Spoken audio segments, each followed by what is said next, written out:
À bord du Lincoln, c'est le porte-avions qui maintenant est le centre névralgique de toutes ces opérations. On va voir les images notamment où ils sont en train de charger les bombes. Qu'est-ce qui est en train de se passer? Qu'est-ce qu'on peut conjecturer de ce qui se passe en ce moment, d'abord là, sur le Lincoln?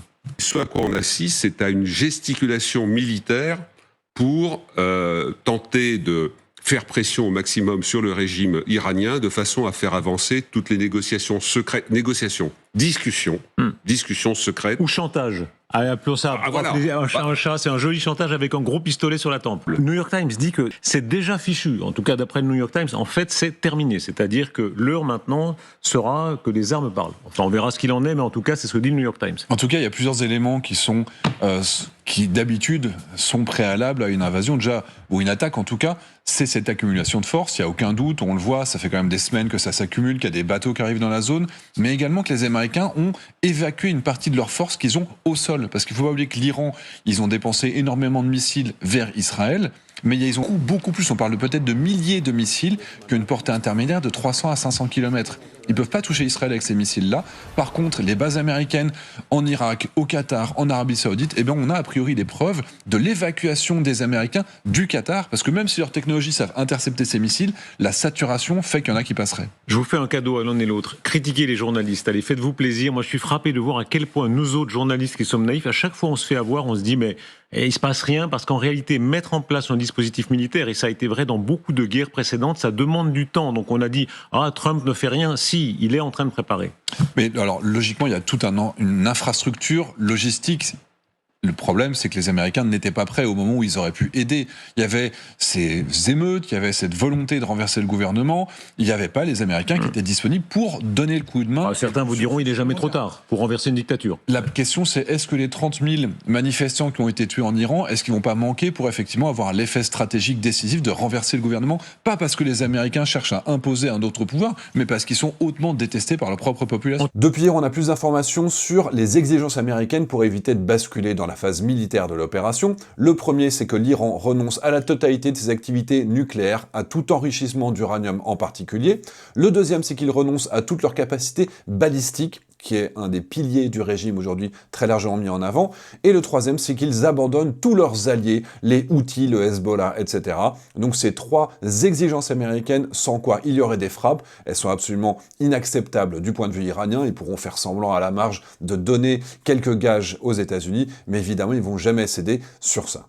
Donc maintenant, on va voir un petit peu toute la dimension technique, comment est-ce que les Américains pourraient s'y prendre s'ils décidaient réellement de bombarder l'Iran. Avant de continuer, un petit mot de notre partenaire grâce auquel on peut faire ces vidéos. Et notre partenaire aujourd'hui, c'est Incogni, grâce auquel vous allez garder toute votre intimité. L'intimité que vous perdez chaque jour quand vous vous baladez sur Internet, parce qu'il y a ce qu'on appelle des data brokers qui vont récupérer énormément d'informations sur vous, avec ou sans votre consentement. Et il y a même des gens qui ont été déjà condamnés pour ça.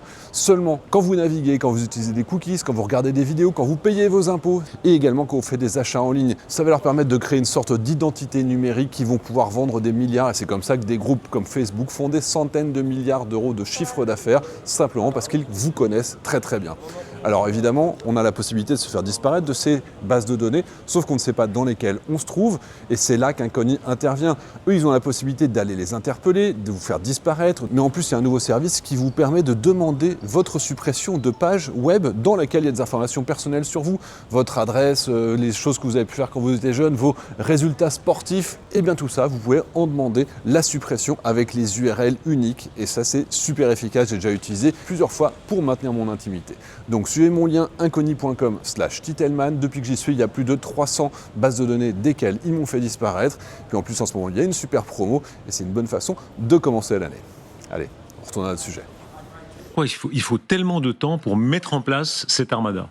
Le porte-avions Lincoln, c'est 5500 marins, c'est une capacité aérienne considérable. Ce qu'on ne voit pas, c'est sous la mer le fait qu'il y ait des sous-marins nucléaires d'attaque. Nucléaire, c'est la propulsion, hein, tirent pas des missiles balistiques nucléaires. Donc c'est pour ça qu'on parle d'un groupe aéronaval. On ne parle pas du déplacement du porte-avions, c'est-à-dire qu'il y a tout un environnement qui est important, les mises en alerte sur les bases aériennes. Néanmoins, Darius, par rapport à ce que vous disiez, moi je pense que l'option de la négociation ou de quelque chose qui pourrait ressembler à un peu de diplomatie n'est pas morte. Et s'ils arrivent à, en façade, lâcher des petites choses sur des éléments de changement au niveau du pouvoir, cosmétiques, le fait de dire on reprend sérieusement les négociations sur le nucléaire, il y a quand même 400 kilos d'uranium enrichi à 70% qui se baladent quelque part, plus la petite cerise sur le gâteau pour Trump, c'est quelque chose autour du pétrole. Voilà. S'il y a un petit bouquet comme ça, même si c'est extrêmement light, ma conviction, c'est que Trump s'en saisira et il nous fera des déclarations sur le thème « c'est formidable, il n'y a jamais eu d'accord aussi formidable que celui-là, etc. » Donc là, la partie diplomatique n'est pas terminée parce que l'Arabie Saoudite est à la manœuvre pour lui dire « fais gaffe, le risque d'apocalypse, parce que ce régime, en ayant massacré sa population comme il l'a fait, ne lâchera pas le morceau et on ne sait pas ce qui peut se passer derrière. En attendant, on peut rapprocher comment sont chargées les munitions, puisqu'il y a une capacité en munitions qui est très importante, si j'ai bien compris, notamment en Tomahawk. Quelles sont les bombes qui sont là en train d'être chargées sur le pont? C'est quoi, le pont inférieur? Comment est-ce qu'on appelle ça? C'est le hangar dans lequel ils font une partie de la maintenance. Ce qu'on voyait tout à l'heure sur les images, c'était plutôt des bombes qui sont propulsées, qui sont planantes. C'est un petit peu ce que les Français fournissent à l'Ukraine avec les A2SM Hammer, ou les Américains, ils ont le JDAM. Donc là, c'est des très grosses bombes qui sont pas chères, en fait, qu'on peut produire en très grande quantité et dont on dispose de stocks colossaux. Et sur ces bombes, on va ajouter des sortes d'ailes qui permettent de planer, de les larguer à plus de 80 km de distance, et elles vont être guidées jusqu'à l'impact, soit par un GPS, soit par une reconnaissance optique de la cible qu'on était en train de viser. Si jamais il n'y a pas de GPS, c'est-à-dire qu'on va quand même être capable de reconnaître le bâtiment ou un système de défense aérien, par exemple, qu'on veut détruire. Alors les missiles Tomahawk sont surtout présents en très grand nombre sur les destroyers, qui sont les navires qui accompagnent le navire amiral, donc le porte-avions à propulsion nucléaire. Ces destroyers sont chargés notamment d'assurer les bulles de protection antiaérienne pour détruire tous les vecteurs qui pourraient pénétrer cette bulle de protection. Et ils sont chargés, Xavier me corrigera, je crois qu'ils ont chacun à peu près 90 Tomahawk, 90 à 100 Tomahawk chacun. Donc il y a pour l'instant 3 destroyers, donc ça fait une capacité de 300 frappes par les missiles Tomahawk, des missiles de croisière, qui ont cette caractéristique de voler à très basse altitude, d'épouser complètement le relief du pays ennemi et d'être guidé par une centrale inertielle avec une très grande précision pour aller frapper. C'est pas une base de gardiens de la Révolution, des bunkers où se trouveraient abrités les têtes du régime. La bombe qu'on voit ici, quelle est-elle? Alors ça, c'est une bombe planante classique a priori. Là, on n'a pas tous les kits qui sont au-dessus, qui vont être ajoutés ensuite, mais ça, c'est les bombes de base.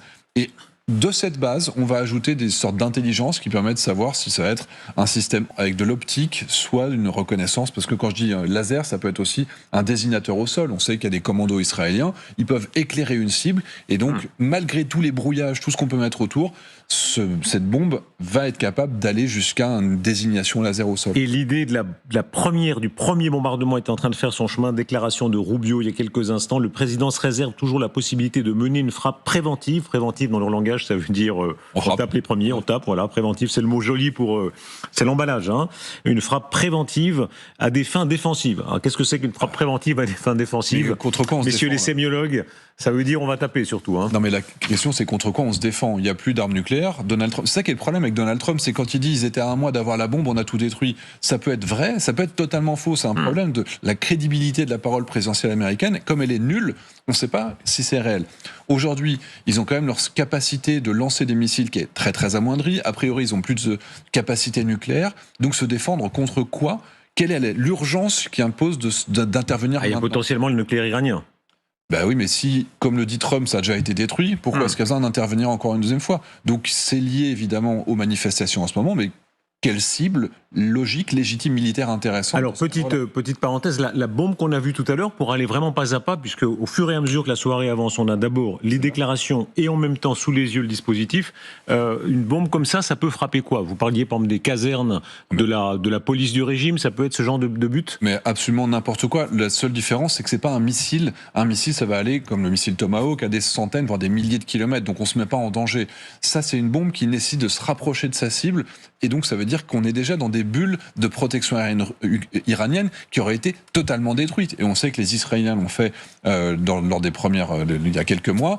On sait que la Russie et la Chine ont tenté de fournir certains systèmes de défense aériens, mais pour que ça puisse être utilisé, c'est que les avions se rapprochent, et c'est-à-dire que de nouveau, l'Iran est totalement nu en termes de capacité de protection. Regardez cette image de l'exercice précédent, mais elle en dit beaucoup. C'était l'exercice Valiant, qui était très spectaculaire, de 28 navires, 300 aéronefs, 20 000 militaires. Moi, je suis toujours frappé de la... Expliquez-nous ça, cette logique américaine du « ils veulent être prêts pas à 100%, mais à 200%, vraiment mettre toutes les chances de leur côté ». Colonel Goya, sur ce plateau, il disait « c'est pas la logique française. En France, quand on se dit on a le minimum, on y va. Et là, non, il faut vraiment avoir tout ». Parce qu'on n'a pas le choix aussi, parce qu'on n'a pas les moyens de faire 4 fois le nécessaire. Donc nous, quand on sait qu'on a les potentiels de réaliser une mission, on va la réaliser. Et on a souffert en Libye, on a souffert au Mali, mais on a fait la mission en minimisant nos pertes, mais en ayant quand même des résultats militaires. Après, eux veulent zéro perte. Leur idée, depuis 1945, leur idée, c'est si on peut, c'est zéro perte. La question, c'est à quel point est-ce qu'on va être dominant ? Est-ce qu'on a besoin de mettre 10 fois plus que le nécessaire ou 50 fois plus que le nécessaire ? Mais ils peuvent le faire. Et c'est ça aussi la grosse différence, c'est toujours une démonstration de force pour les éventuels autres qui les regardent derrière, pour éviter aussi ce qui s'est passé en Russie. La Russie qui met que 180 000 hommes pour essayer d'envahir l'Ukraine, c'était une erreur stratégique majeure parce qu'ils pensaient justement qu'ils auraient une domination militaire, technique, etc., qu'ils n'avaient pas. Là, les Américains, évidemment, vous voyez l'avion qui est au milieu, c'est un B-2, vous voyez autour la capacité d'envoyer des avions dédiés à la guerre électronique. Et la guerre électronique américaine, a priori, a beaucoup bénéficié du retour d'expérience ukrainien, puisque parmi les 160 avions russes qui ont été abattus en Ukraine, une partie ont été récupérés, et notamment les systèmes de brouillage et de guerre électronique et les radars. Plus d'une dizaine de radars russes ont été récupérés par les Ukrainiens. Du coup, ça a été analysé par les Américains. Et du coup, leur système de brouillage pour éteindre les radars russes utilisés par l'Iran à distance, ils ont beaucoup monté en capacité. Et on va essayer de détailler maintenant les scénarios, avion par avion. Ce sont vraiment vos spécialités. Les F-15 d'abord, c'est un des avions les plus répandus dans la région en ce moment, et notamment tout autour du porte-avions. Alors, le F-15 est un avion qui est basé au sol, donc beaucoup de pays en possèdent. Le problème, encore une fois, c'est que si les Américains décollent d'une base, disons en Arabie Saoudite, pour aller bombarder l'Iran, les Iraniens vont bombarder l'Arabie Saoudite, et pas que la base américaine. Potentiellement, ils pourraient s'en prendre, encore une fois, aux productions pétrolières, Aramco, etc. Donc le F-15 est un excellent avion. On le voit derrière, c'est un avion qui est très très gros. C'est vraiment le camion à bombe. Et c'est l'appareil qui a permis à Israël de faire des frappes en très grande quantité. Les avions qui passent en premier sont plutôt des avions furtifs, comme le F-35 ou le B-2 qui va pouvoir détruire vraiment ce qui permet d'ouvrir le ciel. Et ensuite, lui, c'est le camion à bombe. Mais dans la situation actuelle, je ne pense pas, encore une fois, que les Américains feront décoller des avions depuis le sol, parce que ces pays deviendraient des cibles. Deuxième catégorie, les F-18. Alors le F-18, c'est un avion qui maintenant remonte quand même à quelques décennies, mais qui a beaucoup été modernisé, et lui, il est embarqué à bord des porte-avions. Donc c'est celui qu'on est en train de voir. Il existe en 2 catégories. Soit c'est la version classique de bombardement, et là, évidemment, on sait à quoi il va servir, et il peut faire aussi de la supériorité aérienne, au cas où il y aurait des avions iraniens, mais ça, on se doute qu'il n'y en a pas, mais pourquoi pas des drones.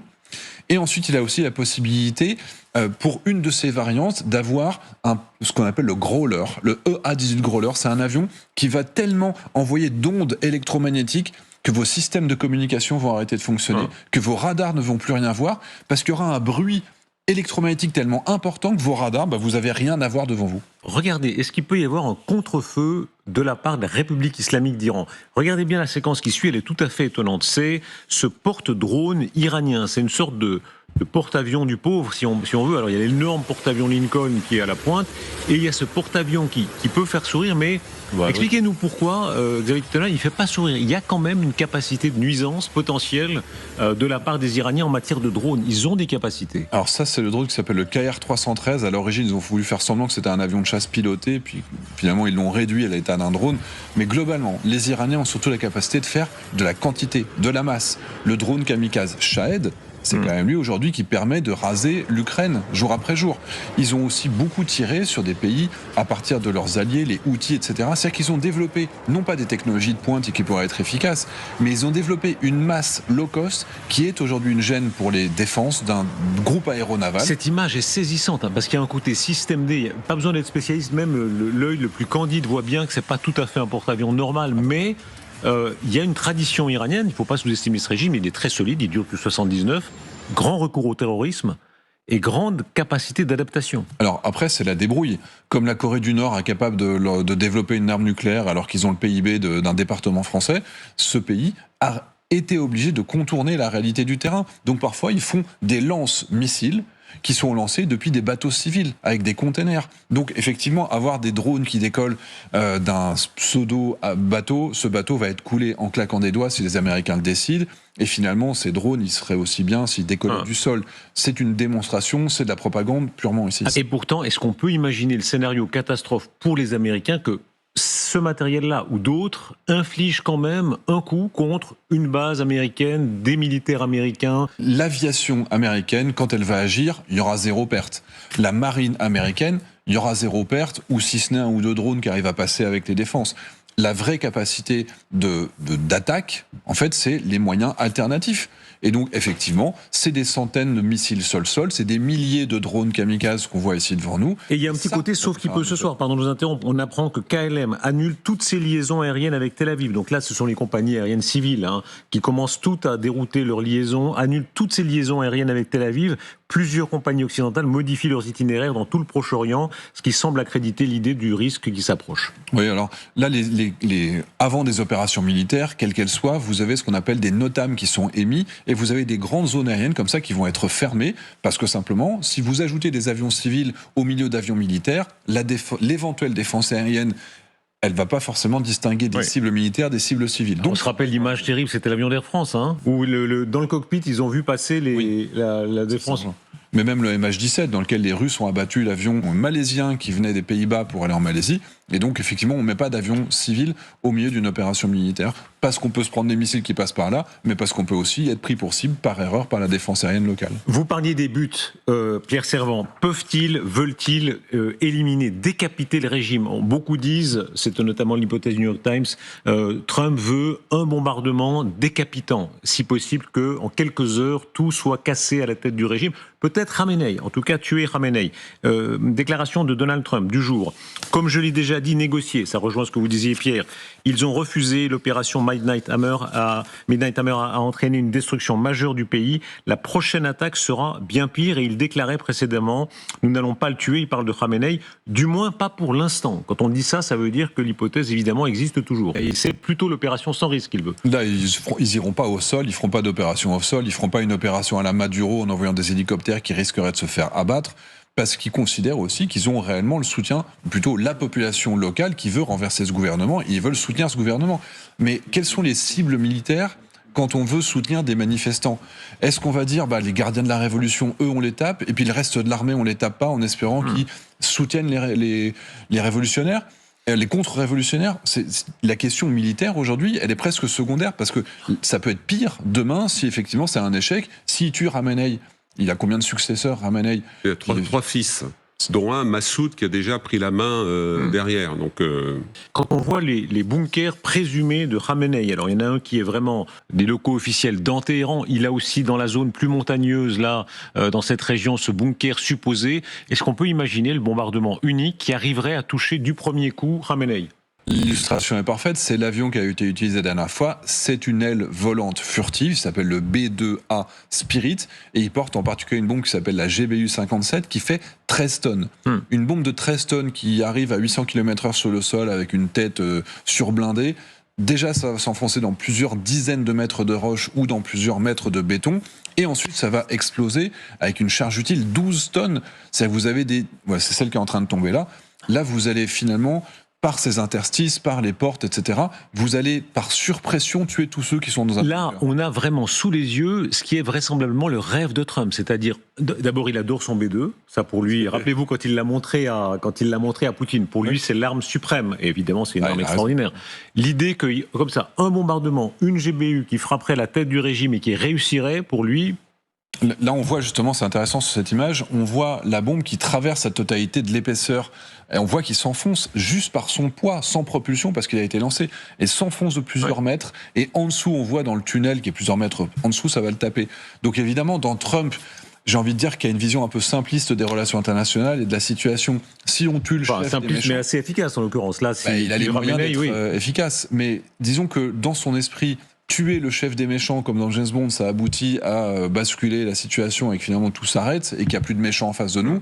Je pense que en ça, c'est simpliste. Mais évidemment, dans sa volonté et dans sa vision des choses, son super avion va pouvoir faire plus ou moins le strike que lui souhaite, quel que soit le bunker qui est en dessous, sachant encore une fois que l'Iran est nu. Est-ce que vous pensez, vous Xavier, qu'avec de bons renseignements du Mossad, on sait qu'il y a plein d'agents du Mossad, de la CIA qui sont dans Téhéran ce soir, on peut dire, voilà, telle caserne, c'est là où étaient les principaux gens du gardien de la Révolution qui ont tiré sur le peuple et donc ce serait une cible privilégiée. Je crois que c'est le Daily Mail qui disait qu'il y a 50 cibles en Iran qui ont été détaillées, notamment ces casernes, ces points du gardien de la Révolution dont on sait que ce sont les plus féroces. Mais ils peuvent frapper 50 cibles en même temps sans aucun problème, et à partir du moment où ils ont la confirmation... Franchement, quand on regarde l'historique des frappes réussies, même des attentats réussis sur le territoire iranien par les Israéliens et par les Américains dans les derniers mois, on sait très bien qu'ils ont une transparence totale. Ils savent qui dort à quel endroit, dans quelle chambre forte. Donc s'ils veulent tout raser, et les 50 sites de les gardiens de la Révolution et tuer Khamenei, je suis convaincu qu'ils en sont capables dans la première nuit. Pour vous, là, est-ce que ce serait pour la bonne cause ? Il y avait hier sur cette antenne des débats passionnants avec les Israéliens qui sont très allants dans l'assassinat ciblé, qui disaient oui, ce serait pour la bonne cause, et des gens comme Général Yakovlev qui disaient non, on ne peut pas faire ça. Si on commence là, alors il y a plein de régimes dans le monde où il faudrait commencer à bombarder. Maduro, c'était peut-être pour la bonne cause. Le résultat, c'est qu'il est toujours là. Là, c'est peut-être pour la bonne cause. Il est toujours là. Non, il n'est pas là, mais son régime lui survit, en tout cas. Là, ce serait certainement pour la bonne cause, mais est-ce que ce sera efficace et est-ce que ce sera pas pire ? Et est-ce qu'on s'autorise pas et on n'autorise pas d'autres pays à régler leur situation par les armes ? Si on avait soutenu et que c'était les rebelles et les opposants qui avaient renversé leur gouvernement, si on les avait soutenus au bon moment, je pense que ça aurait été beaucoup plus efficace que d'essayer de décapiter le régime. Le fait de prendre l'habitude que celui qui est le plus fort se dit ben voilà, moi je vais intervenir, notamment parce que j'ai envie de couper les flux pétroliers qui vont vers la Chine, parce que c'est un élément qui est déterminant, c'est-à-dire que derrière la détermination de Donald Trump, c'est pas tellement la volonté que le peuple iranien se libère, qu'il y ait un régime pacifique, un régime démocratique, il s'en fout totalement. Donc là, l'usage de la force pour en fait des intérêts économiques cachés dans l'arrière-tête de Trump, ça me gêne aux entournures.